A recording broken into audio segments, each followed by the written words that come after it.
Hi, നമ്മളൊരു സെക്ടറിലെ മൊത്തത്തിലെ major പ്ലേയേഴ്സിൻ്റെ എല്ലാവരുടെയും business analysis ചെയ്ത് കഴിഞ്ഞു. ആർട്ട് ആൻഡ് സ്റ്റേഷനറിയിലെ ഡോംസ്, ഫ്ലെയർ, ലിങ്ക്, ക്യാമലിൻ ഇങ്ങനെ 4 മേജർ പ്ലേയേഴ്സിൻ്റെ ഫുൾ ബിസിനസ് അനാലിസിസും ചെയ്ത് കഴിഞ്ഞു. കണ്ടിട്ടില്ലാത്തവർക്ക് ആ വീഡിയോ പോയി കാണാവുന്നതാണ്. അതിനുശേഷം ഈ വീഡിയോ കാണാവുന്നതാണ്.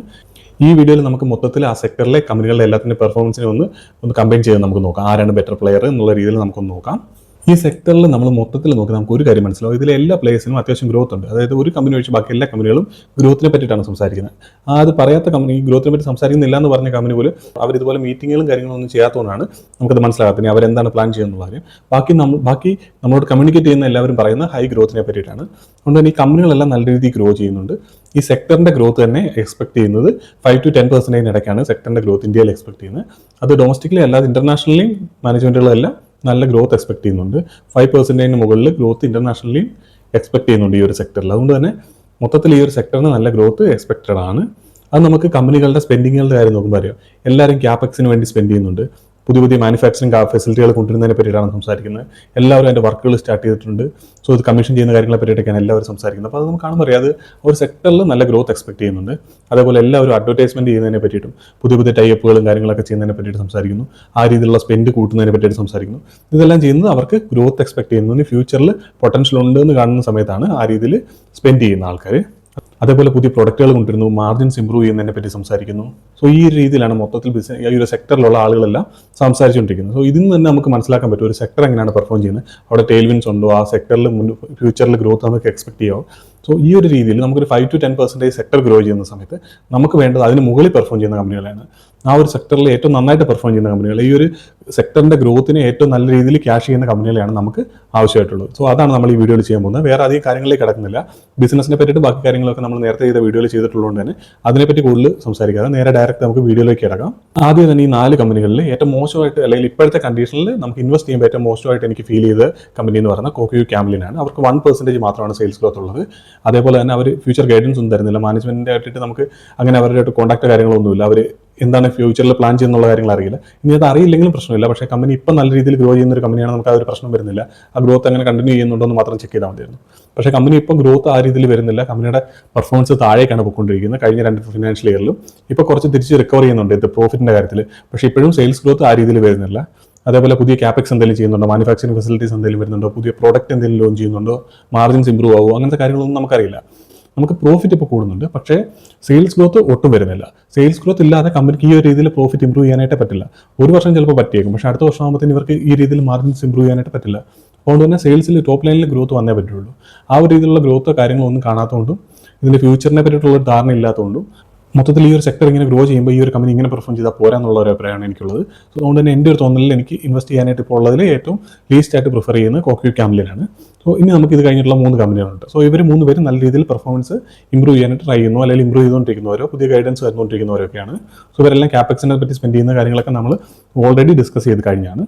ഇനി നമുക്ക് സെയിൽസ് ഗ്രോത്ത് നോക്കാം. സെയിൽസ് ഗ്രോത്ത് നോക്കിക്കഴിഞ്ഞാൽ ഫ്ലെയറിൻ്റെ സെയിൽസ് ഗ്രോത്ത് എന്ന് പറഞ്ഞാൽ 19% ആണ് ഈ ഒരു ക്വാർട്ടറിൽ. കമ്പനി ഗൈഡ് ചെയ്യുന്ന 15% മുകളിലാണ്. ഡോംസിൻ്റെ സെയിൽസ് ഗ്രോത്ത് 24-25% ആണ്. മാനേജ്മെന്റ് ഗൈഡൻസ് 18-25% ആണ്. ഈ ഒരു ക്വാർട്ടറിൽ അവർ 24 വന്നെങ്കിലും അടുത്ത Q3യിലും Q4ലും ഈ ഒരു 18-20% കമ്പനി ഗ്രോ ചെയ്യാനുള്ള ചാൻസ് ഉള്ളൂ. കാരണം അതിൻ്റെ ബേസിനെ പറ്റി നമ്മൾ ആ ബിസിനസ് അനാലിസിസിൽ കൂടുതൽ കാര്യങ്ങൾ സംസാരിച്ചാണ്. അതേപോലെ ലിങ്കിന് നോക്കിയാൽ അവരിപ്പോൾ ഒരു 2-3%, 3-4% ഗ്രോ ചെയ്യുന്നുണ്ട് H1ൽ. Management growth high single digit അല്ലെങ്കിൽ ഡബിൾ ഡിജിറ്റിലേക്ക് എത്തുമെന്നാണ് പറയുന്നത്. അപ്പോൾ ഒരു 10% ഫുൾ ഇയറിൽ വരണമെങ്കിൽ അവർക്ക് H2ൽ അതിൽ മുകളിൽ ഒരു 12-13-14% എങ്കിലും H2ൽ അവർ ഗ്രോ ചെയ്താൽ പറ്റുള്ളൂ. സോ ആ രീതിയിലാണ് മാനേജ്മെൻറ്റ് അവിടെ ഗൈഡ് ചെയ്യുന്നത്. അപ്പം ഫ്ലെയറിൻ്റെ 15, ഡോംസിൻ്റെ 18-20, ഈ പറഞ്ഞ പോലെ ലിങ്കിൻ്റെ 10% ആണ് ഗൈഡൻസ് വന്നിരിക്കുന്നത്. അതേപോലെ തന്നെ PE റേഷ്യോ നോക്കിക്കഴിഞ്ഞാൽ ഫ്ലെയറിൻ്റെ PE റേഷ്യോ എന്ന് പറഞ്ഞാൽ ഏകദേശം ഫോർവേഡ് P എന്ന് പറഞ്ഞാൽ 23 ആണ്. ഡോംസിൻ്റെ ഫോർവേഡ് P എന്ന് പറഞ്ഞാൽ 66 ആണ്. അതേപോലെ ലിങ്കിൻ്റെ ഫോർവേഡ് P എന്ന് പറഞ്ഞാൽ 18 ആണ്. സോ ഇവിടെ നോക്കുമ്പോൾ ലിങ്ക് ഏറ്റവും കുറഞ്ഞ പിയിൽ അവൈലബിൾ ആയിട്ട് ഫീൽ ചെയ്യും. പക്ഷേ ലിങ്കിൻ്റെ ഗ്രോത്ത് റേറ്റ് ഇപ്പോൾ 2-3% അല്ലെങ്കിൽ 3-4% മാത്രമേ ഗ്രോത്ത് റേറ്റ് ഉള്ളൂ.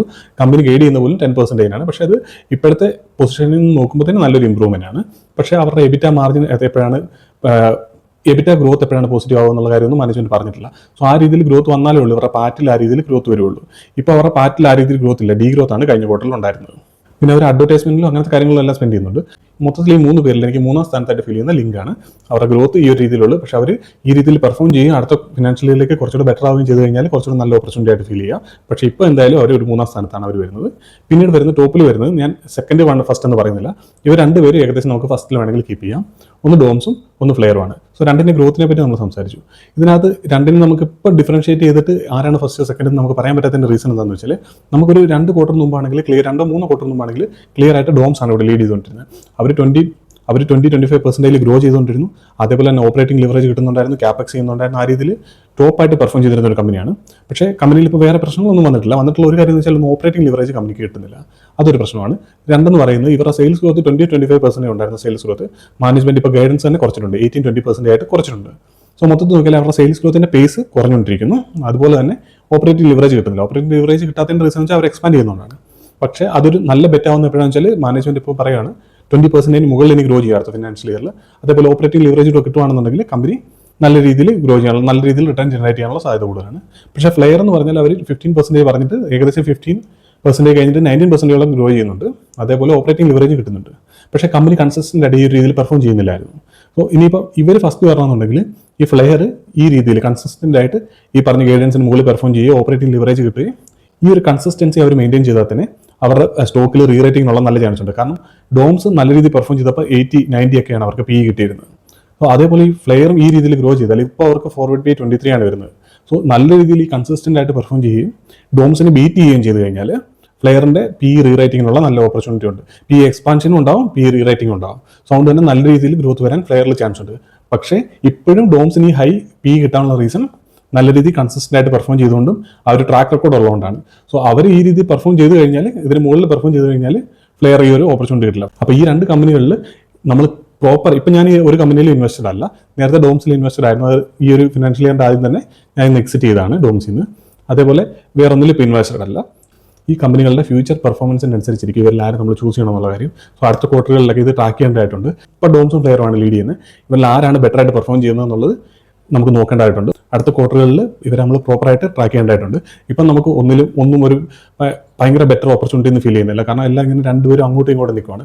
ഡോംസ് കുറച്ചുകൂടി നന്നായിട്ട് പെർഫോം ചെയ്യേണ്ടതായിട്ടുണ്ട്. അവർക്ക് കൂടുതൽ റിട്ടേൺ, അവർക്ക് അല്ലെങ്കിൽ നമുക്ക് റിട്ടേൺ ജനറേറ്റ് ചെയ്യണമെങ്കിൽ അവർ കുറച്ചുകൂടി നന്നായിട്ട് പെർഫോം ചെയ്യേണ്ടതായിട്ടുണ്ട്. കുറച്ച് കാര്യങ്ങൾ ഇമ്പ്രൂവ് ചെയ്യാനുണ്ട്. അതേപോലെ ഫ്ലെയറും ഈ പറയുന്ന കാര്യങ്ങൾ കൺസിസ്റ്റന്റ് ആയിട്ട് കീപ്പ് ചെയ്യേണ്ടതുണ്ട്. അതുകൊണ്ട് തന്നെ ഇപ്പം ഒരു ഇൻവെസ്റ്റ്മെന്റ് ഓപ്പർച്യൂണിറ്റി ആയിട്ട് എനിക്ക് ഇത് രണ്ടിലും ഫീൽ ചെയ്യുന്നില്ല. പക്ഷേ അടുത്ത 1-2 ക്വാർട്ടറിൽ നല്ലൊരു ഇൻവെസ്റ്റ്മെന്റ് ഓപ്പർച്യൂണിറ്റി ഉണ്ടാകാനുള്ള സാധ്യത ഇവിടെ കാണുന്നുണ്ട്. ഇത്തരം കാര്യങ്ങളാണ് ഈ ഒരു സെക്ടറിനെ പറ്റി മൊത്തത്തിൽ സംസാരിക്കാനുള്ളത്. നമുക്കിനി ഒരു അടുത്ത സെക്ടറിലേക്ക് കിടക്കാം. അതിന് അടുത്ത സെക്ടർ ഏതാണ് നമുക്ക് ചെയ്യാൻ പറ്റുന്നത് ഞാൻ നോക്കിയിട്ട് ഞാൻ നിങ്ങളോട് ഷെയർ ചെയ്യാം. നമുക്ക് എന്തായാലും അടുത്തൊരു വീഡിയോയിൽ കാണാം.